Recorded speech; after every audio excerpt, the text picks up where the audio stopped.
ဒီနေ့ခမည်းနှလုံးဖွင့်လိုက်တဲ့အချိန်ကစပြီးတော့အခုကျွန်တော်ဗီဒီယိုကိုကြည့်နေတဲ့အချိန်ဒီဘယ်နဲ့ကျင်တော့တတိလက်လို့ဖြစ်ခဲ့ပြီးပြီလေအလုပ်တစ်ခုလုပ်နေရင်လည်းဖုန်းလေးက notification တစ်ခုကြောင့်အာရုံပြတ်သွားတာစာအုပ်တစ်ကြောင်းဖတ်ပြီးတာနဲ့ Facebook ထဲရောက်သွားတာတခုခုကိုအာရုံစိုက်ဖို့ကြိုးစားတိုင်းပြည့်ရင်ချင်းကခမည်းကိုအလေးထိုးသွားတာဒါတွေကခမည်းရဲ့ပြောညံမှုလို့ထင်နေသလားမဟုတ်ပါဘူးခမည်းခမည်းရဲ့အာယုံစူးစိုက်မှုကိုတကဘာလုံးကဤပညာကုမ္ပဏီတွေစုပေါင်းပြီးတော့ခေါ်ယူနေကြတာပဲဖြစ်ပါတယ်။အခုခေတ်လူငယ်တော်များများကအလို့ရောင်ထဲမှာညစ်နေကြတာပဲဖြစ်ပါတယ်။ဖုန်းပို့နေတာကိုအပန်းဖြေတာလို့ထင်နေကြတယ်။အလို့ကြောင့်တငယ်ချင်းနဲ့ချက်နေတာကိုအလို့လုံးနေတယ်လို့ထင်နေကြတယ်။တကယ်တမ်းကျတော့ကျွန်တော်တို့ရဲ့အုံနောက်ကဒိုပါမင်ရဲ့ကြေးကြော်နေဖြစ်နေတာပဲဖြစ်ပါတယ်။ကိုပြန်မေးကြည့်ပါ။တစ်ပတ်အတွင်းမှာကျွန်တော်တို့ရဲ့ဘဝကိုအစင်းမြင့်တင်ပေးမယ်။တကယ်တော်လာစေမဲ့အနှစ်သာရရှိတဲ့အလုပ်ဘယ်နှနိုင်လုပ်ခဲ့လဲအဖြေကတုံညာဖြစ်နေရင်ဒါဟာဘဝကိုတစုံတယောက်ကခိုးယူသွားတာပြေကြနေပါပြီခင်ဗျာဒီမောင်လေးကယုံထွက်ပေါ်လှည့်ကားတစ်ခုပဲရှိပါတယ်အဲ့ဒါကဒီကွက်ပါတန်နီဖို့ဆိုတဲ့ပညာရှင်ကဒါကိုခေတ်သစ်လောကရဲ့စွမ်းအင်ကြီးဆုံးလက်နက်လို့ပြောခဲ့ပါတယ်ဒီဝက်ဆိုတာကခုံးပိတ်ပြီးတော့အလုံးလုံးရုံနေမဟုတ်ဘူးဗျာအဲ့ဒါကကျွန်တော်တို့ရဲ့အုံနောက်ကို high performance စရုံကြီးတစ်ခုလို့ပြောင်းလဲဖြစ်တဲ့ management training တစ်ခုပဲဖြစ်ပါတယ်သူများတွေ3လကြာမှသင်ယူနိုင်မဲ့ skill တစ်ခုကိုကျွန်တော်တို့က2ပတ်နဲ့တက်မြောက်သွားစေမဲ့ဖြတ်လန်းနည်းပဲဖြစ်ပါတယ်ကျွန်တော်တို့ဒီဗီဒီယိုမှာအလို့ရောင်နေကဘယ်လိုယုံထွက်မလဲပြောမယ်ဆိုလို့ရှိရင်တော့ shallow wet ထဲကဘယ်လိုယုံထွက်မလဲဒီဝက်ရဲ့နည်းနည်းတဲ့ news နဲ့၄ခုကိုလက်သေးဘဝမှာဘယ်လိုသုံးချမလဲဆိုတာအပန်းလိုက်ခွေပြောသွားမှာဖြစ်ပါတယ်ကဲကျွန်တော်တို့ရဲ့ခိုးယူခံထားရတဲ့ဘဝကိုပြန်တိုက်ယူဖို့စင်သစ်ဖြစ်ပြီဆိုလို့ရှင်နောက်ထပ်အပိုင်းတွေကိုဆက်ကြည့်ကြရအောင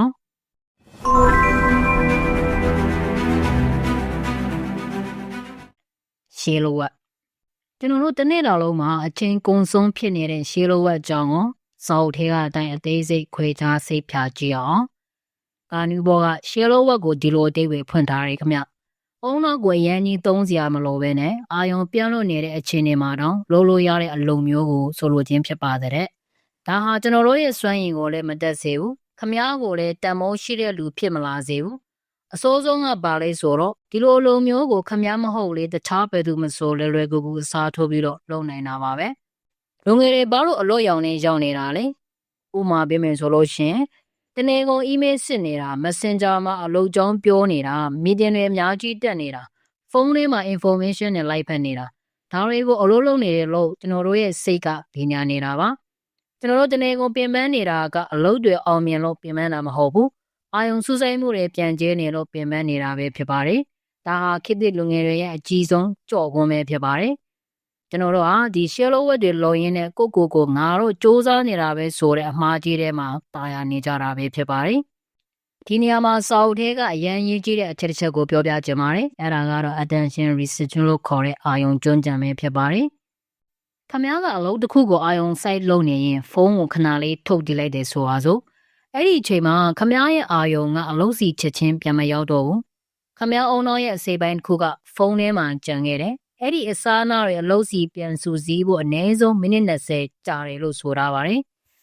်ခမည်းကတစ်နေ့လုံးဖုန်းခဏကြည့်နေမယ်ဆိုရင်တော့ခမည်းရဲ့အုံနောက်ကဘယ်တော့မှ100%ထိလုံးမလုံးနိုင်တော့ပါဘူးခမည်းကအမြဲတမ်းထုံထိုင်းနေတဲ့အချိန်တွေမှာပဲရှိနေတော့မှာပဲဖြစ်ပါတယ်ဖုန်းကြာကြီးတော့ရင်အဲ့လိုဖြစ်ဖို့ကြာလားတတိထားကြည့်ပါရှေးလိုဝက်တွေလုံနေတဲ့သူကအစားထိုးခံရဖို့အရန်လွယ်ပါတယ်အနာဂတ်မှာ AI တွေကကျွန်တော်တို့ရဲ့ရှေးလိုဝက်တွေကိုအကုန်သိမ်းကျုံလုပ်သွားပါလိမ့်မယ်လို့ဆိုထားပါတယ်အဲ့ဒီချိန်မှာခမားစီမှာဒီဝက်လုံနိုင်တဲ့အရေးချင်းမရှိဘူးဆိုလို့ရှင်ခမားဘောကတကယ်ကိုရက်တီရခတ်သွားပါလိမ့်မယ်အဲ့ဒါကြောင့်ကျွန်တော်တို့ဒီအလို့ရောင်တွေကနေရုံထွက်ပြီးတော့တကယ်အနှစ်သာရရှိတဲ့ဒီဝက်အစင်ကိုဘလို့တက်မလဲဆိုတာ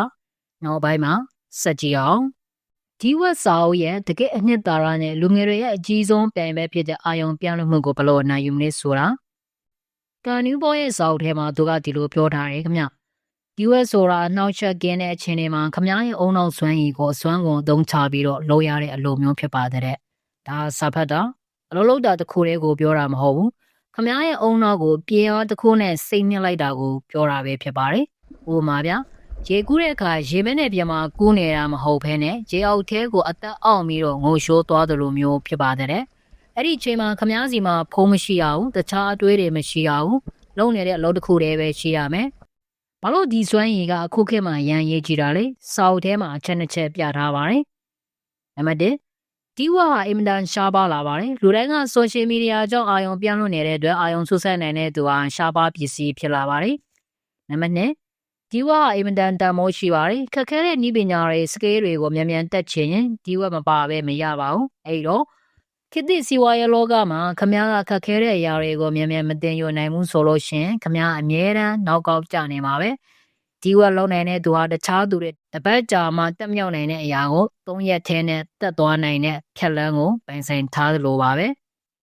ကန်နူဘောကတော့သူ့ဆောက်ထဲမှာအရန်ကောင်းတဲ့ equation ကိုပေးထားပါတယ်ကြည့်လိုက်ပါခင်ဗျာအတိပ္ပယ်ကခမားထုတ်လုပ်လိုက်တဲ့အလုပ်ရဲ့အရေးတွေဟာခမားသုံးလိုက်တဲ့အချိန်နဲ့အာယုံထုဆိုင်မှုပြင်အားမြောက်လဲနဲ့ညီမျှတယ်လို့ဆိုထားပါတယ်ကျွန်တော်တို့အချိန်တွေအများကြီးသုံးနေပေမဲ့အာယုံစုဆိုင်မှုပြင်အားကတုံညာဖြစ်နေရင်ရလကတော့တုံညာပဲထွက်လာမှာပါဒါကြောင့်ပဲခမားတနေကုန်စောကင်ထားပေမဲ့ဘာမှခေါင်းနဲ့မဝင်တာပဲဖြစ်ပါတယ်ဒါကြောင့်ဒီဝက်ဆိုတာကတခါလေးနဲ့ဖြစ်လာတာမဟုတ်ဘူးဗျာစိတ်ကိုလေ့ကျင့်မေးခြင်းကိုယဉ်ကြည့်အောင်အဲ့ဒါကဂျင်းစောတို့လိုမျိုးအုံနောက်ကိုလေ့ကျင့်ပေးရတာပါအစာပိုင်းမှာခက်လိုက်မယ်မိနစ်20တောင်အာရုံမစိုက်နိုင်ဘူးဖြစ်လိမ့်မယ်ဒါပေမဲ့အဲ့ဒီမိနစ်20ကနေ30ကနေ60အထိတိုးသွားတာနဲ့အမျှခမားကတခြားလူတွေမမြင်နိုင်တဲ့အခွင့်အလမ်းတွေကိုမြင်လာနိုင်ပါလိမ့်မယ်လို့ဆိုထားပါတယ်ကဲဒီလိုဆိုလို့ရှိရင်ဒီဝက်ကိုလက်တွေ့ဘဝမှာဘယ်လိုနည်းလမ်းတွေနဲ့စလုပ်ကြမလဲစာအုပ်ထဲကအနှစ်သာရရှိသောနည်းပြ၄ခုကိုအပိုင်း၄ပိုင်းမှာအသေးစိတ်ဆွေးနွေးသွားကြမယ်အခုကတကယ်လက်တွေ့အသုံးချမယ့်ပိုင်းကိုရောက်ပါပြီဒီဝက်ကိုဘယ်လိုလုပ်ရမလဲဆိုတာကန်နူဘောကသူ့စာအုပ်ထဲမှာနီလန်၄ခုနဲ့ခွဲပြထားပါတယ်ခမားရဲ့အလုပ်တဘာဝခမားရဲ့လူနေမှုပုံစံနဲ့အကိုင်းညီဆုံးတစ်ခုကိုတေချာရွေးကြည့်ပါဒါခမားဘဝကိုတကယ်ပြောင်းလဲပေးမဲ့ master plan တွေပဲဖြစ်ပါတယ်နံပါတ်1 monastic philosophy တကောလိုတိုးထွက်ခြင်းလို့အမည်ပေးလိုက်ပါမယ်စာအုပ်ထဲမှာပါတဲ့သဘောတရားကအပြင်လောကနဲ့လုံးဝအဆက်အသွယ်ဖြတ်ပြီးတော့အလုပ်တစ်ခုလေးကိုပဲစောက်ချလုပ်တာပါတဲ့ဥမာဗျာဟယ်ရီပိုတာစာအုပ်ကိုရေးခဲ့တဲ့ J.K. Rowling ဟာနောက်ဆုံးစာအုပ်ကိုပြသဖို့အိမ်မှာကလေးတွေဖုံးနေတဲ့နှောက်ယှက်များလို့ကျင်ငေါပင်ဟိုတယ်တစ်ခုမှာသွားအောင်ပြီးတော့ရေးခဲ့ရတယ်လို့ဆိုပါတယ်။အဲဒီလိုလုံးဝအဆက်အသွယ်ဖြစ်လိုက်မှသူမရဲ့အုံတော့ကဒီဝက်ထဲကိုပြေးဝရောက်သွားတာပါ။အဲ့လိုပါပဲဒီနည်းကခမရမှာတလအတွင်းအပြီးသက်ရမယ့်ဆာမဝေးကြီးဒါမှမဟုတ် project ကြီးတွေရှိနေရင်ဒီနည်းလမ်းကိုသုံးပါဖုန်းကိုတရားလောက်ပိတ်ထားပါ Facebook ကိုဖျက်ပစ်ပါခမားနဲ့ခမားရဲ့အလုပ်ပဲရှိပါစေဒါဟာတိုးထွက်တဲ့နီလန်ပဲဖြစ်ပါတယ်ဒုတိယနီလန် bimodal philosophy အချိန်ပိုင်းခြားပြီးတော့ခွဲခြားခြင်းပဲဖြစ်ပါတယ်စာအုပ်ထဲမှာဆိုလိုထားတာကတော့အချိန်ကိုနှစ်ပိုင်းခွဲလိုက်တာပဲဖြစ်ပါတဲ့တပိုင်းကဒီဝဲလို့ဖို့ကျန်တဲ့ချိန်ကပုံမှန်တိုင်းနေဖို့ဖြစ်ပါတယ်လက်တွေ့ဥမာအနေနဲ့ပြောမယ်ဆိုလို့ရှိရင်တော့နမီတိုစိပညာရှင်တယောက်ကအမျိုးပေါ်မှာလူနာတွေကိုကုသပေးပြီးတော့ပုံမှန်လုပ်တွေလုပ်ပေမဲ့စာအုပ်ရေးတော့မယ်ဆိုရင်တော့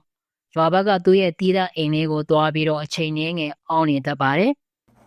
ဒီနည်းကဝန်ထမ်းတွေနဲ့ကျောင်းသားတွေအတွက်အဆင်ပြေပါတယ်ဥပမာဗျာစနေတနင်္ဂနွေမှာငါဘသူ့ကိုမှမတွေ့ဘူးဖုံးမကင်ဘူးငါရဲ့စကေးတစ်ခုကိုပဲဒီဇိုင်းမမလဲလာမယ်ကျန်တဲ့တနင်္လာကနေတောက်ကြအထိကိုတော့ပုံမှန်အတိုင်းလုံးလုံးမယ်တငယ်ချင်းတွေနဲ့တွေ့မယ်ဆိုတာမျိုးကိုဆိုလိုခြင်းဖြစ်ပါတယ်အချိန်ကိုဓာတ်နဲ့လှီးသလိုပြက်သားခွဲလိုက်တာပဲဖြစ်ပါတယ်နံပါတ်3 Batman philosophy စီးကြအလဲကျင်းလို့ဒီဖွင့်အောင်စောက်ထဲမှာပါတဲ့သဘောတရားကတော့နေ့စဉ်ပုံမှန်အချိန်တစ်ခုကိုတတ်မှတ်ပြီးဒီဝက်လောက်တတ်ဖို့ပဲဖြစ်ပါတယ်ဒါဟာကျွန်တော်တို့မြန်မာလူငယ်တွေအတွက်အထီးရောက်ဆုံးပဲဖြစ်ပါတယ်ဥပမာအနေနဲ့ပြောမယ်ဆိုလို့ရှိရင်တော့စိန်ဖီနီလာလို့လည်းခေါ်ပါတယ်တက်ကလေးမှာဒီနဲ့ဒီဝက်လောက်ဖြစ်ရင်တစ်ချက်ကလေးတစ်ခုခတ်ပါအဲ့ဒီတစ်ချက်ကတန်းကြီးမပြတ်သွားအောင်နေတိုင်းကြိုးစားပါမနက်9 နာရီကနေ9 နာရီအထိကို golden hour လို့သတ်မှတ်လိုက်ပါအဲ့ဒီအချိန်မှာဘာ notification မှမကြည့်ပါနဲ့ဒီ2 နာရီအတွင်းမှာခမရလုံးသမျှအလုပ်ကသူများတဲ့တစ်နေ့လုံးလုပ်တဲ့အလုပ်ထက်ပိုတန်မိုးရှိပါလိမ့်မယ်နေတိုင်းလုပ်ပါအလေးချင်းဖြစ်အောင်လုပ်ပါဒါဟာအောင်မြင်မှုကိုစီးကြတည်ဆောက်ထားတာပဲဖြစ်ပါတယ်နံပါတ်4 journalistic philosophy သတင်းတောက်ကတို့အာယုံဆုစိုက်ခြင်းလို့အဓိပ္ပာယ်ပြန်ဆိုရအောင်စောက်ထဲမှာပါတဲ့သဘောတရားကတော့အလို့ရှုပ်နေတဲ့ကြားကရတဲ့မိနစ်20 34မှာတော့ဒီဝက်တန်းဝင်အောင်လေ့ကျင့်ခြင်းပဲဖြစ်ပါတယ်ဥပမာနဲ့ပြောမယ်ဆိုရင်ဗျာသတင်းတောက်တွေဟာသတင်းတပုတ်ထွက်လာပြီဆိုလို့ရှင်ဆူညံနေတဲ့ကြားမှာတောင်စက်ကွင်းနဲ့ရောက်သွားသလိုမျိုးချက်ချင်းအာယုံစိုက်ပြီးတော့ရေးနိုင်ကြပါတယ်ဒါကတော့တော်တော်လေးကျွမ်းကျင်မှရမှာပါ ခမရကအရန်လှုပ်ရှုပ်နေတဲ့သူဆိုရင်ရတဲ့အချင်းလက်လက်လေးမှာဖုံးမပုတ်ပဲအလုတ်သေးချက်ချင်းစိတ်နစ်လိုက်ပါခမရရဲ့အုံနောက်ကိုတစ်ချက်နှက်လိုက်တာနဲ့အလို့လုတ်တဲ့မူလေးရောက်သွားအောင်ဆွစ်တစ်ခုတက်လိုက်တယ်လို့မျိုးကိုဆိုလိုခြင်းဖြစ်ပါတယ်ခင်ဗျာကျွန်တော်တို့အနှစ်ထုတ်ပြန်ပြောမယ်ဆိုလို့ရှိရင်เนาะယနေ့ခေတ်မှာကျွန်တော်တို့လှုပ်ရှုပ်နေတာဟာအလုပ်ဖြစ်နေတာမဟုတ်ပါဘူးတနေ့ကုန်ဖုံးပေါ်နေတာ notification ကြည့်နေတာတွေဟာကျွန်တော်တို့ရဲ့အာရုံစူးစိုက်မှုကိုခိုးယူနေတဲ့အစိတ်တွေပါပဲကဲနူဘောရဲ့စာအုပ်ကနေကျွန်တော်တို့သင်ယူခဲ့ရတာကရှေးလိုဝက်အလို့ရောင်နေကနေရုံထွက်ပြီးတော့တီးကွက်အလို့စစ်ကိုတစ်နေ့ကိုအနည်းဆုံး60မိနစ်ကနေ2နာရီအထိလုပ်နိုင်ဖို့ပဲဖြစ်ပါတယ်ညီလန်းလေးခုတွေကခမားနဲ့အကိုက်ညီဆုံးတစ်ခုကိုရွေးပါနေ့စဉ်စီချက်ကြကြလုပ်မလားဒါမှမဟုတ်အချိန်ကိုပြက်သားခွဲမလားခမားရဲ့ရည်ရွယ်ချက်ခမားရဲ့ရွေးချယ်မှုကခမားရဲ့အနာဂတ်ကိုသတ်မှတ်ပါလိမ့်မယ်အခုဒီဗီဒီယိုကိုကြည့်ပြီးတာနဲ့တင်ခမားတော်မလာပါဘူးလက်တွေ့လုံးမတော်မှာပါဒီနေ့ကစပြီးတော့တခုပဲတောင်းဆိုပါမယ်မနေ့ပြန်မနေ့ခမရအလုံးဆောက်လုပ်တဲ့အခါဒါမှမဟုတ်စာစဖတ်တဲ့အခါမှာဖုန်းကိုတခြားအခန်းမှာထားခဲ့ပါမိနစ်60တိတိပါနှောက်ရှောက်မှမရှိဘဲနဲ့အလုံးတစ်ခုတည်းကိုပဲစောက်ချလုပ်ကြည့်ပါခမရရဲ့အုံနောက်ထဲမှာမီးပွင့်သွားသလိုမျိုးထူထားတဲ့ခံစားချက်ကိုရပါလိမ့်မယ်အဲ့ဒီခံစားချက်ကိုခမရရပြီဆိုလို့ရှိရင်ခမရအောင်မြင်သူတွေရဲ့လမ်းကြောင်းပေါ်မှာစတက်နေပြီးတော့မှတ်သားလို့ရပါပြီခမရဒီဗီဒီယိုလေးကခမရတို့အတွက်အကျိုးရှိတယ်ဆိုလို့ရှိရင် like and subscribe လုပ်ထားဖို့မမေ့ပါနဲ့ဦးခမရ